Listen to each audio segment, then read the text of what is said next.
Brian Patton. Today we welcome Frédéric Leclercq, guitarist for Sinsaenum, to the podcast. Frederic is also the former bassist for Dragon Force, and he plays bass in Kreator. The new Sinsaenum record, In Devastation, is out this Friday on earMUSIC.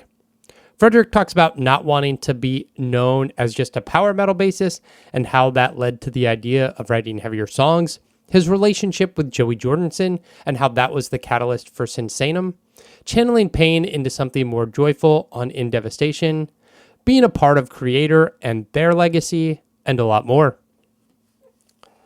This was a super enjoyable conversation that I got to have, and I hope you guys enjoyed listening to it. Thanks so much for checking out this episode of As the Story Grows. If you're a brand new listener to the podcast, welcome. Thanks for checking us out. You can find links in our show notes for our mailing list, our podcast community over on Discord, and our Patreon page where you can support the show financially, get early access to every episode, and more. And if you enjoy this episode and would like to hear more, please subscribe on your podcast platform of choice. Enjoy today's conversation with Frederic from Sinsaenum. Echoes of a coming war, premonitions of worldwide lunacy, distractions blind to the fragile peace, hostility, the tears for emotion. Music, I guess my parents were both into music, like in the sense that there was always music played in the car, in the house, and my mother read somewhere, she read it somewhere or heard it somewhere that the kids, the baby in the womb was able to listen to what was going on around, so she kept playing piano while I was there developing. So I guess maybe that helped, possibly. So I guess it's a cool explanation. But I suppose it's true. But yeah, there's always been music around. And when I was 8 or 9, I went to the music school, conservatorium, to learn classical music, a bit of piano, and how to read music and whatnot. And I was into that. That was cool. And then fast forward, then I'm 12, and I'm into, what was I listening before that? I don't know, whatever my parents were listening to, a bit of what was on the radio. I liked Milli Vanilli. I thought they were cool. And yeah, I did. And then a friend of mine just had a tape one day, and he was like, dude, this is hard rock. That's my, my brother, he has that's called Manowar. And I'm like, okay. And I put it on. I came back home, and actually, so there was like a cassette tape player in the living room, and my parents are there. They were eating, and I'm like, oh, I've got this cassette tape of Manowar.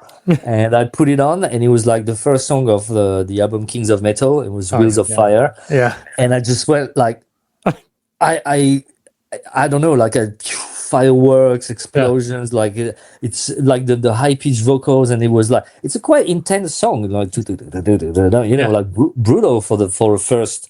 And I was just like, wow, this is everything I always wanted. This is amazing. That's it. There was like a before and after, and I could see my parents' reaction as well, looking at me, going like, what is this? Yeah. What is this? What is strange? What's happening to our son?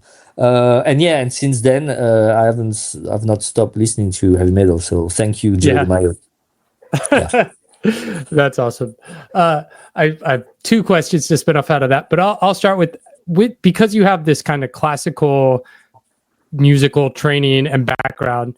Did that help you when you joined Dragon Force, a band that's so fucking technical? Yeah, yes and no. I guess no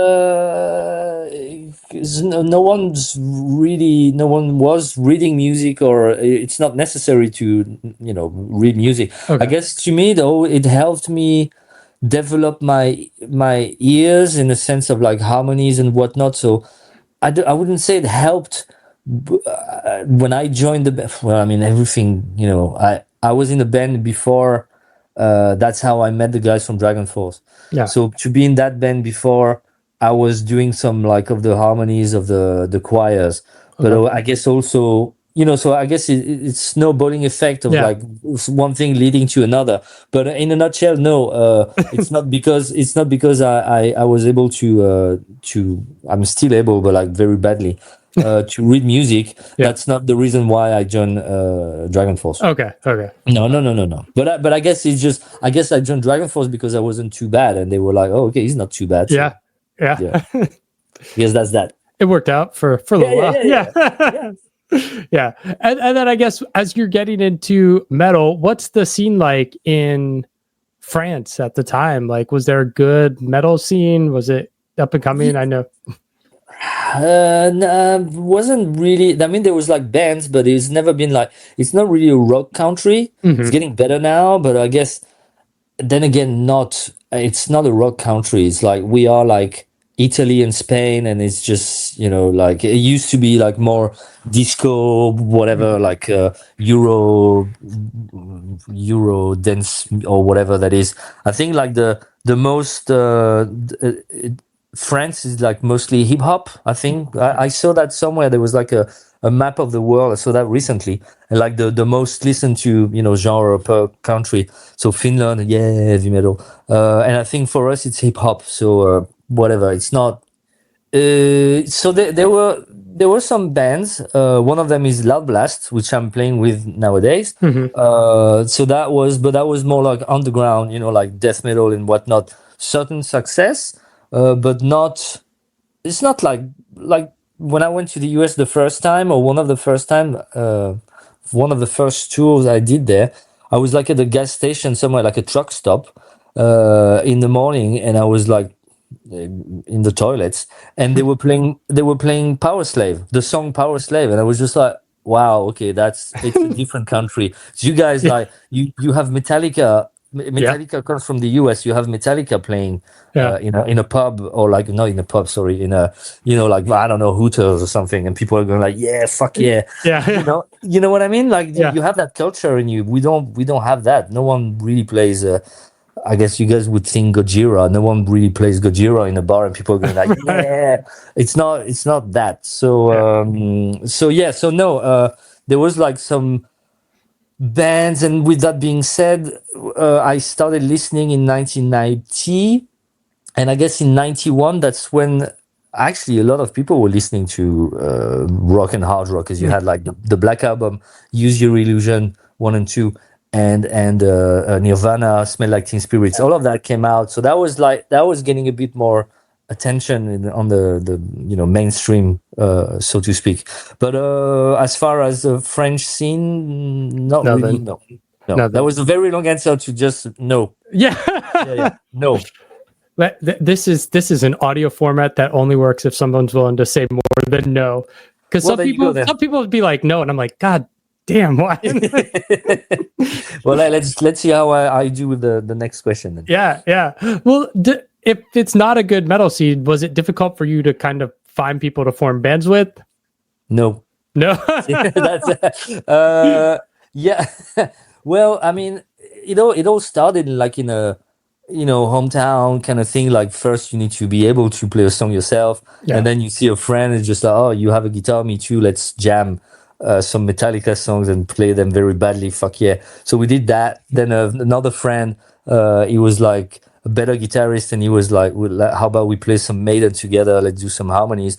And then it was with that being said, it was a time, I'm talking like an ancient man, it's horrible. But now we're talking, so now we moved from 1990 to 94, so I'm like, what, 15, 16, 12, 15. There was like a lot of bands, so there was no scene as in like famous bands, but like a lot of people wanted to play music. Like a lot of bars, like on weekends, there was always like a concert, like either like people playing grunge music or playing some fusion of some sort of. So there was like, it wasn't that difficult. Like I'm from a small town called Charleville-Mézières. It's like 50,000 or so, and there were like enough musicians, definitely. Like the ratio was, I don't know, I'm like, I can't really work out like the numbers, but it was like a decent amount of decent amount of musicians, like people that there was like at least like 10 bands, Mm-hmm. but like small bands, but just like, oh, okay. And then, some guy would go from like A to B, like sort of like a Norwegian black metal scene, or Finland, all these guys Yeah, playing, I'm saying that, but I'm doing the same. But yeah, so it was not complicated. I just like, there was an ad and a friend of mine told me that, oh, they're looking for a guitar player. So, that's into someone that's into like the mentioning, like, maybe Sepultura, Pantera. So I gave your number. I'm like, oh, okay, thank you. And then that was my first real band, and we played some shows for like a couple of years, and then I moved on to another one. But yeah. So it wasn't that difficult, no.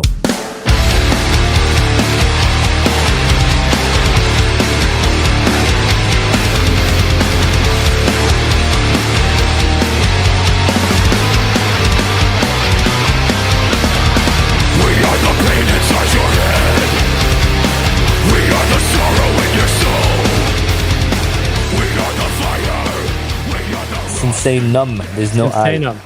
Sinsaenum. Sinsaenum. Okay. It's a mix of Joey Jordinson came up with the name. Okay. So it's a mix of sin, insane, and like your mom. No, but like to give like a Latin sound to it. So Okay. Sinsane.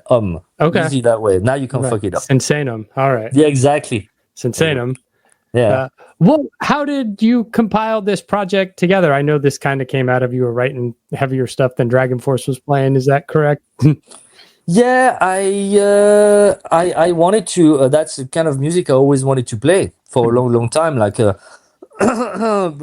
first song I wrote for that in that genre, in that style, is like that we used on the first album as a demo, as a bonus. Sorry.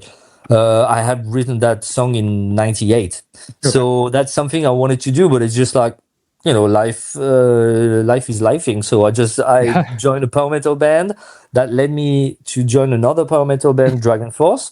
And it's taking a lot of time, but also I was just like, okay, well, when we have a little break, I'd like to do something death metal, because power metal is not really my thing. It's nice and it's fun, and it's so great in that, but I would like to express myself differently, because I am a guitar player first and foremost, and I'm into extreme music, and people know me.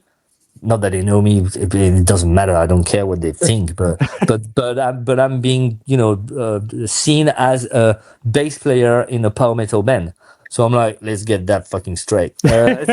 So I wanted to do that, and there was no pressure, and it was just I wanted to do that with people that I liked. So I knew Stefan from Loud Blast, because we also played together. Like, that was one of my first gigs with a bigger band. It was actually opening for them, and we stayed in touch. We bumped into each other, years after, and I was just like, okay, that'd be cool to do that with him. Then with Dragon Force, we toured the US. We did a tour with Cynic and Dath. So that's when I met Sean, and I was just like, fuck, he's got an amazing voice. I love the guy. Like, we were, cracking up every night. So just like, one day, the back of my hand, just like, one day, if I do my, death metal project, that's what I want to do. And that's going to be with that guy. And so it was just like taking form. I was writing songs, but no pressure, no real plan or nothing. I met Joey and we talked about it. I was just said, I love death metal, and he loved death metal, and just like, maybe one day. But that's what we said, like in several interviews. You always say that maybe one day we should do something together. Yeah. And and it never really happens. But then somehow, and also because he was like, with Slipknot, so I'm just like, okay, different planet. He's extremely busy. The fuck does he want to do with me? That's fine. So he's just a friend, and it's cool. And I came back from Australia. I remember I'm like jet lag as fuck. I'm just coming back to like on my bed, and my phone rings, and I'm like, oh, and it's Joey Jordinson. He's like, MA. So MA stands for Morbid Angel. That's how we used to greet each other. So MA, what's up? And I'm like, hey, nice to hear from you. Well, as a matter of fact, funny that you're saying MA, because I've been working on those death metal songs that I have, and I'd like to have your opinion. And he was just like, yeah, send them over. And I did send him the song, and I remember like I was waiting for his reply, and he was just like, at first he was like, I can't download them, and I'm like, okay, try again. He was like, okay, that's it, I have them now. And then silence. I'm like, okay, so he has them, and it fucking sucks, So I'm waiting. I'm like with a friend of mine, having a drink. And I explained the story, and he's like, yeah. And then eventually he came back and he was just like, yeah, sorry, I was busy, blah blah. Those songs are awesome. Who's the drummer? And I'm like, I don't know, you, question mark. And he was like, yeah, and that's it. So Nice. yeah. So now that he was in the in the project, he's like, oof, okay. Now it's becoming like more real, and that's cool. So everybody was just like, okay, and then let's work on this, and that's how it happened. Nice. What initially led you guys to earMUSIC? earMUSIC, Yeah. because I was there with Dragon Force. Okay. And and everything was going well with them. And since I'm the boss, and I was already like through Dragon Force, it was like courtesy to offer them like the first to say like if you guys are interested, and they were. And I've been working with them since, and also with Amahiru, and it's fun. We have a good relationship. So.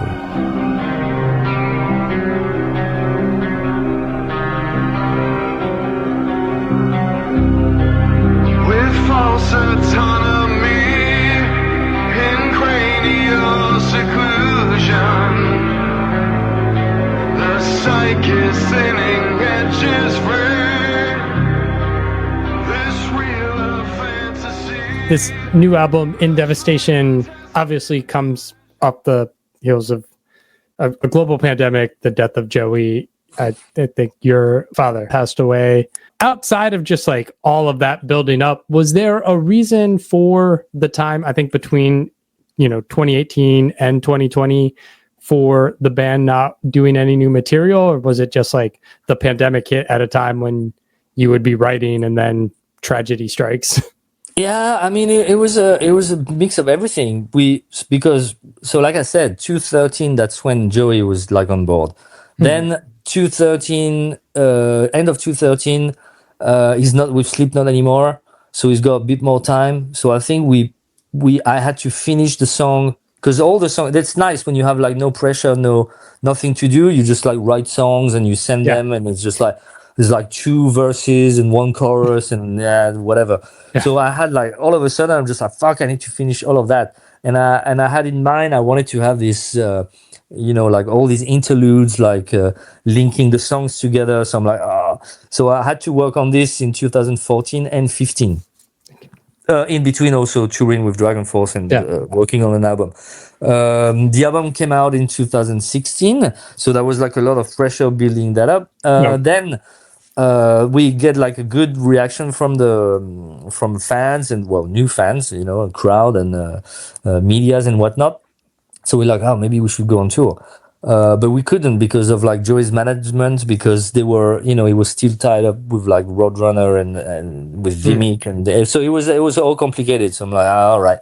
So I had to write like a EP real quick, because I feel like, okay, we need to strike the iron while it's hot and we still exist. So you need to give something to the fans. If you cannot give them like a live show, give them something else. So I have to like, so I'm working on this, and it's stressful, and then we need to work on a real album, because EP is fine, but you wanna build up and blah blah blah. So we did that, and then after that second album, we toured.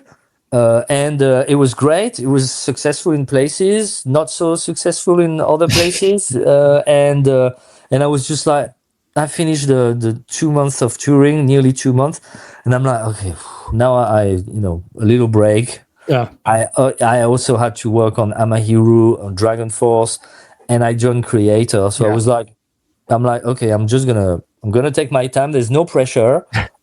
Some people are waiting for us places. Some other, apparently they don't care so much.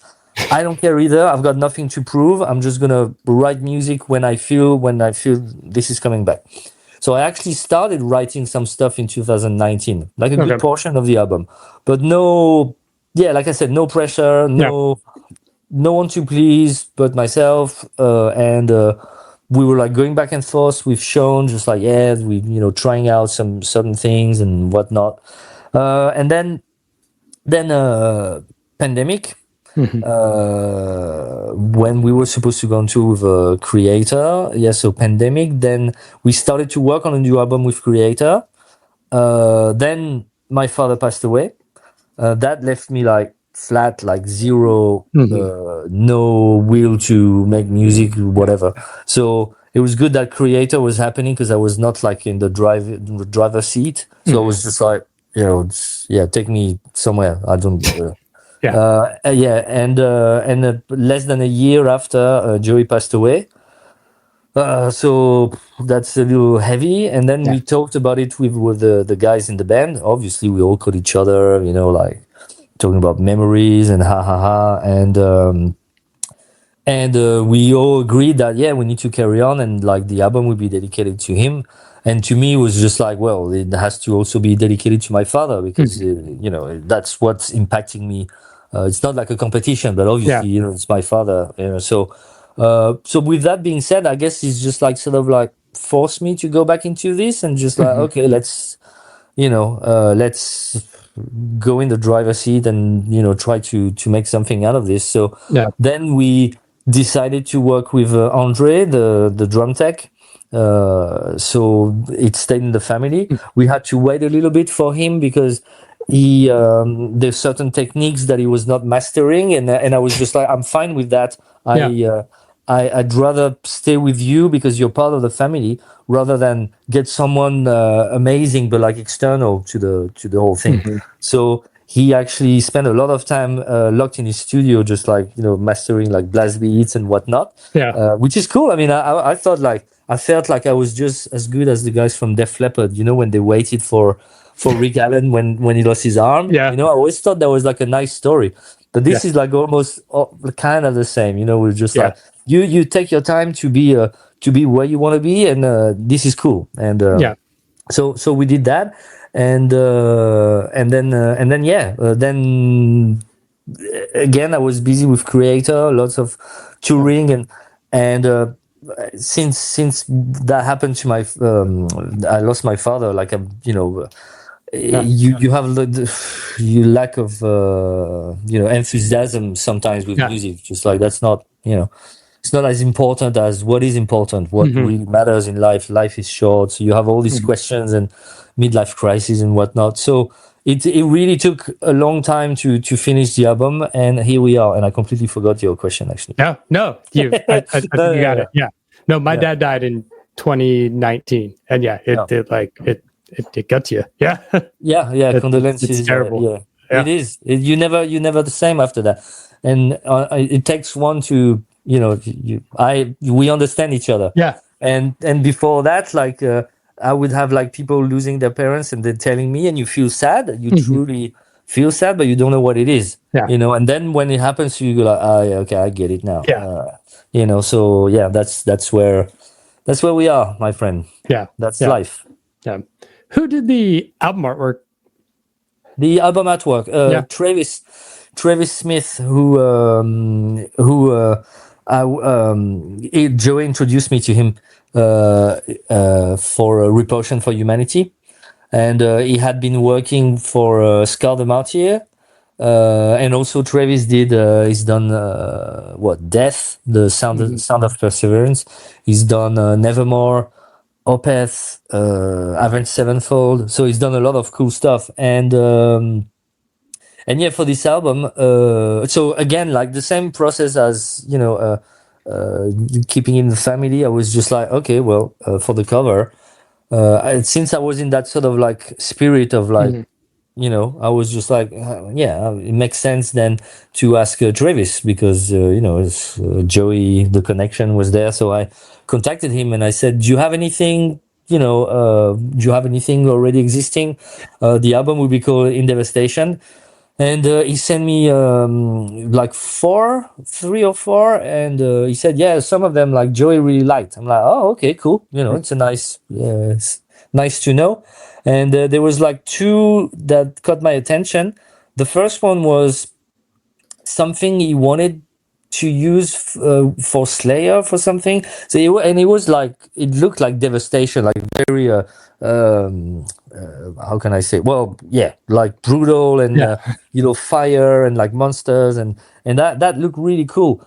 But the one that really caught me was the one that we're using now, with that sort of like the main character just gazing into the sun, and it's just like, it's very it's there's a nice contrast between like In Devastation, which implies like, well, devastation, and this is more like what's the word, I don't know, like it's like a pose, and it's like sort of sad existential or internal, right? Like yeah, devastation, exactly. not the end of the world. Yeah, exactly. It's more like, the one you feel inside, and Mhm. it spoke to me, and so we just like tweaked it and like put some elements like that reminds me of Japan, such as like the obi here. Like the Japanese albums, they have like the little, so that, and also the red sun here. So those were like the little Japanese touches, that I wanted. We also changed the logo of the band a little bit, because I thought that was like the right time. The music's changing a little bit, and it's like a sort of rebirth, so it all makes sense. But I just got the vinyl a few days ago, so I'm like very happy. Yeah, I'm super happy with it. But it does look really cool. I think it's just like, it's a beautiful artwork. Yeah. I've become, through doing this podcast and talking to lots of bands, like obsessed with the creation of cover art, and like so many metal bands are doing incredible things with their cover arts now, and it's like, it's great to have it on vinyl. It all looks so gorgeous. So yeah. I didn't even ask for the CD. I should have the CD, but I just wanted the vinyl so I can, plus my eyesight. So I can look at all the details. Yeah.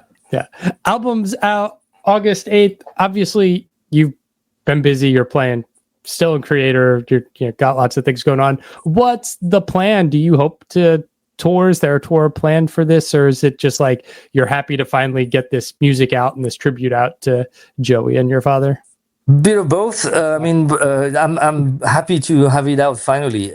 Even like doing all these interviews is just like therapeutic in a way. It's also very painful, because I started like 2 weeks ago, and I knew, I was like, oh, that's gonna suck. Like the closer I was coming, because I was just like, yeah, of course it's mentioned in the press release that it's dedicated to my dad and to Joey, and it's also to our light guy Fred, who passed away last year. He was also part of the family in that sense, and I was just like, okay, here we go. And the first interview, it was filmed, and it caught me off guard, and I had like tears in my eyes, and I had not slept very much. I was like, the night before, I was like with a friend and talking about something else in my life at the moment, that something sad as well.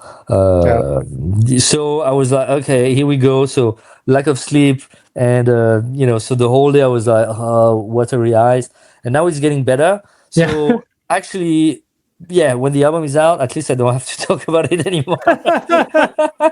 No. But joke aside, I want this to be out, and I hope like people will dig it, and that's great. And we have plans to do some shows in October. We do UK, France, Spain, and Portugal. It's like a small tour. Then I've got other stuff to do around. I'm supposed to go away, and possibly we're looking at January, see if we can do Asia and Australia, but it's obviously it's a little difficult. Like it's already difficult for like big bands to find like the budget, and to tour, and you need to be with like 500 big bands together to make it worth.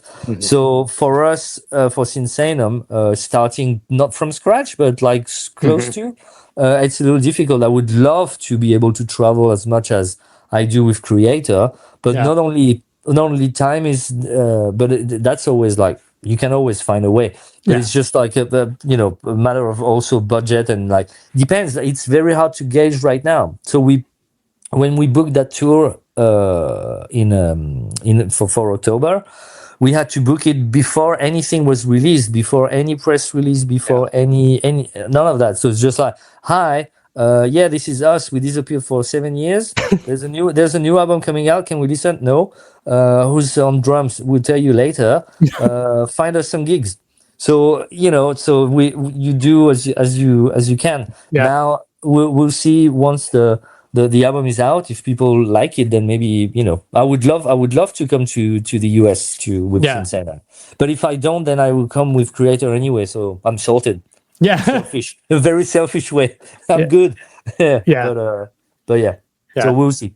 Because I'm gonna change topics here briefly, because you've been playing with Kreator so long. I just talked to Tom from Sodom about the German Big Four and the thrash metal legacy. How do you feel being a part of that? Kreator's been around, going on 40 years now, and being a part of this like legacy thrash band. This is cool. I try not to. Someone asked me that like in a previous interview, and it's hard because I don't think about it so much all the time. Like at first, obviously, when you join, you go like, "Oh wow, this is cool. That's the logo I've seen since I was a teenager." Yeah. Like wow, Come Off Soul shirt. Friend of mine had that when I was a kid. Just like, this is awesome. But then once you pass the first, it's always like a first for everything. Like so, the first time you play a big gig, just like, oh yeah, okay, now it's a different category. Okay, now we headline that festival. Now we do this. But now I'm like, okay, that's great, and it's not. I'm not jaded or blasé. It's not the case. But I don't think it would be counterproductive to just go like, oh my god, this is so awesome. Oh my god, look at me. I'm doing this. So I'm just like, I take it as it is, and I don't take it for granted. Like, don't get me wrong. I'm just like, this is awesome. But also, I don't let it go, get to my head. So it's just like, this is great. And sometimes every now and then I'm like, oh, this is cool. But it's just, I do enjoy the ride, and it's great to be part of this and contribute as much as I can, so it's great.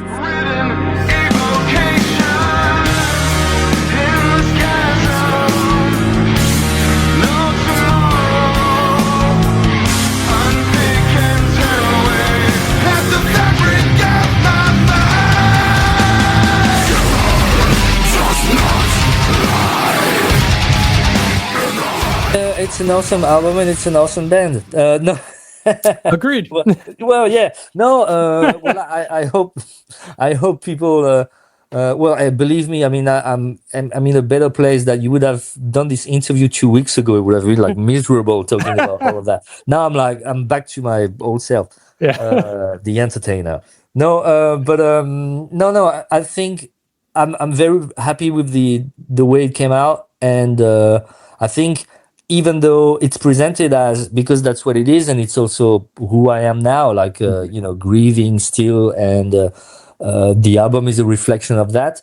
But the music on the album is actually not sad. It's not meant to be sad. Yeah. It's there's one song that deals with like the loss and grieving. It's the ballad Last Goodbye.